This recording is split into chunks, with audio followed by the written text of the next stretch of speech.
মজাদার একটি রেসিপি আজকে তোমাদের সাথে শেয়ার করব। তো আসসালামু আলাইকুম এভরিওয়ান, আজকে তোমাদের সাথে শেয়ার করতে চলে আসলাম মাছের ডিম ভুনা। কে কে মাছ খেতে পছন্দ করো কমেন্ট করে কিন্তু জানিয়ে দিতে পারো। তো আজকে এই রুই মাছের বড় ডিমটা আমি রান্না করতে চলে আসলাম, ভুনা করব।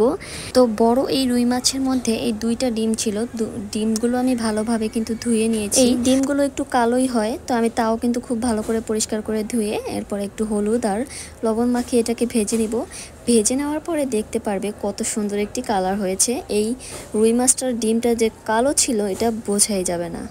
তো ফ্রাই প্যানে একটু তেল বসিয়ে দিলাম আর গরম হওয়ার সাথে সাথেই আমি এই ডিমগুলো দিয়ে দিলাম। তো এভাবে উল্টিয়ে পাল্টে একটু ভেজে নিচ্ছি। দেখো ডিমগুলো কত সুন্দরটা কালার এসেছে। এভাবে একটু ভালোভাবে ভেজে নিতে হবে, তাহলেই কিন্তু খেতে বেশি মজা হয়। ডিমটা একবারে ভেঙে যায় না, একটু শক্ত শক্ত থাকে।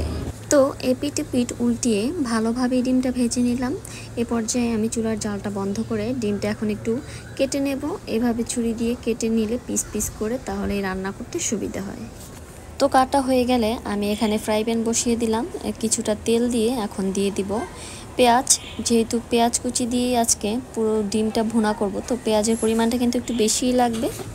তো এমন ব্রাউন কালার হয়ে আসলেই মশলাগুলো দিয়ে দিব। এখানে আমি একটু পেঁয়াজ বাটাও দিয়েছিলাম সাথে। যেহেতু দুটো ডিম, তো পেঁয়াজের পরিমাণটা একটু বেশি হলেই খেতে ভালো লাগবে। দিয়ে দিলাম একটু আদা, রসুন আর জিরা বাটা। এগুলো দিয়ে আবারও একটু নেড়ে চেড়ে হলুদের গুঁড়ো, শুকনো মরিচের গুঁড়ো, একটু ধনিয়ার গুঁড়ো, এগুলো দিয়ে আবার একটু নেড়ে চেড়ে নিচ্ছি। যেহেতু পুড়ে যাচ্ছিল, একটু স্বাদ মতো লবণ দিয়ে এবার দিয়ে দিব একটুখানি পানি। পানিটা দিয়ে আবারও একটু কষিয়ে নিচ্ছি। আসলে সচরাচর আমরা যে ডিম ভুনা করি অথবা চিংড়ি মাছটা ভুনা করে থাকি, ঠিক সেভাবেই কিন্তু এই মাছের ডিমটাও ভুনা করে থাকি। তো খুব সিম্পল রেসিপি, সহজ রেসিপি, এটা বাসা সবাই আসলে করে থাকে।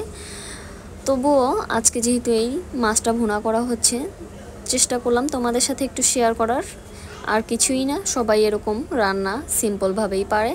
তো একটু কাঁচামরিচ দিয়ে আমি আবারও একটু নেড়ে চেড়ে এখন পানিটা দিয়ে দিলাম। যেহেতু আমি প্রথমেই ডিমটা ভেজে নিয়েছিলাম খুব ভালোভাবে, তো যতটুকু পানি লাগে পানিটা দিয়ে এরপরে সব ডিমগুলো এখন দিয়ে দিলাম। তো একটু অপেক্ষা করব পানিটা যতক্ষণ শুকিয়ে না আসে সে পর্যন্ত। যখনই ঝোলটা একদম শুকিয়ে আসবে এ পর্যায়ে নামিয়ে নেব। খুব সিম্পল ইজি রেসিপি। কারা কারা এরকম মাছের ডিম খেতে পছন্দ করো কমেন্ট করতে পারো। আর এই মাছের ডিম তোমরা অন্য কোনো সবজি দিয়ে রান্না করে খাও কিনা সেটাও কিন্তু কমেন্ট করে জানিয়ে দিতে পারো। তো আস্তে আস্তে কিন্তু এই ডিমটা রান্না করা হয়েই যাচ্ছে। যেহেতু এখানে দুটো ডিম ছিল, বড় বড়ই কিন্তু ছিল বেশ ডিমগুলো এখানে, যে কারণে একটু ঝোলটাও একটু বেশি করে দিয়েছি। দেখো ফাইনালি রান্নাটা কত সুন্দর হয়েছে আর লোভনীয় হয়েছে। নতুন নতুন ভিডিও পেতে আমার পেজের সাথেই থাকবে। আল্লাহ হাফেজ।